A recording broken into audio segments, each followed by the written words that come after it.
sometimes just by luck and sometimes by, good, hard research, I found real live stories of Arabs who saved Jews. I found a story, for example, his photo is on the back of the book, a man named Si Ali Sakat.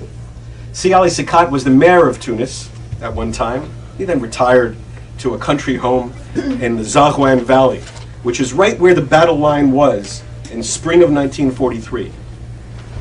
And at one point in the heat of battle, 60 Jewish escapees from a slave labor camp, knocked on the farm door, knocked on his farm door, looking for refuge. Now you have to remember, at this time, the piece of territory that he lived on had gone back and forth during the war half a dozen times. He had no idea whether this time the Allies would win or the Germans would win. He let them in, all 60, and gave them refuge until the battle was over and the Allies had come through. He's a hero. Or there's a man named Khalid Abdul Wahab.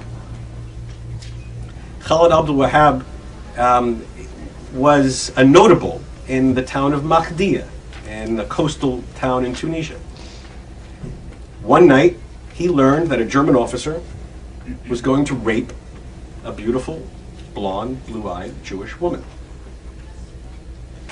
Khalid got to the place where that woman and her family were hiding. They had already been kicked out of their home, which the Germans had taken for barracks.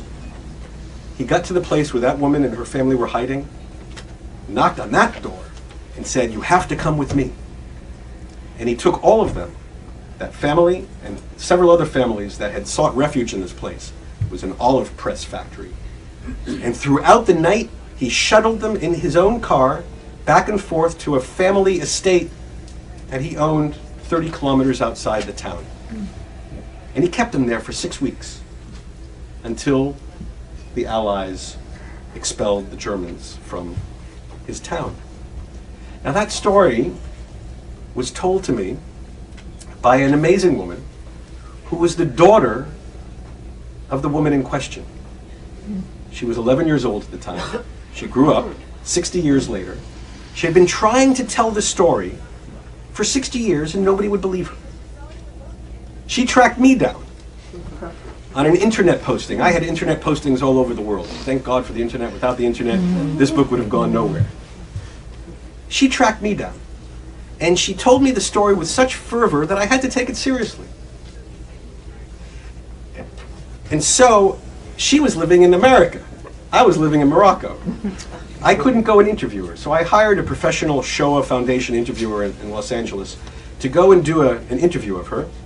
It produced an 83-page transcript of this woman's life and her experience. And then she died. It was as though the first time someone had taken her seriously, she had told her story and she died. So I had this story. And I had to try to track it down to prove it or disprove it, as the case may be. I showed it to two prominent Tunisian Jewish historians, and they dismissed it out of hand. They both said, German soldiers did not rape Jewish women in Tunisia. Ha. So over the next 2 years, through the help of some remarkable people, mostly women, Tunisian Jewish women in France and in Israel, and 2 Tunisians in Tunisia. First, I was able to prove that, yes, regrettably, German soldiers did rape Jewish women in Tunisia. And I have stories of that, so much for those historians. And then, with their help, I took her testimony and went back to her hometown and knocked on the door of her childhood friends that she hadn't heard of in 60 years. I had her describe for me her entire life when she was a little girl, and she mentioned her friends and her school and everything, and I found her friends.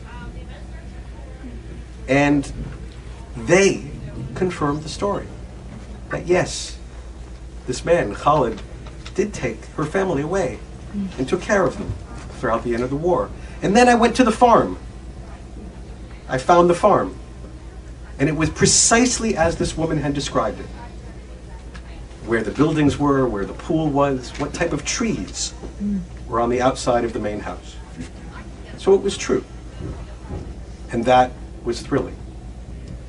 And there were other stories. There was even a fantastic story in the heart of Europe, in the heart of German-occupied, Vichy-controlled Paris, where the most influential Arab of his day, a man named Sikador Ben Kabrit, who was the imam, the rector of the Mosque of Paris, helped to save at least 100 Jews by providing them with certificates of Muslim identity, birth certificates, marriage certificates, so that they could pass as Muslims and thereby evade arrest and deportation.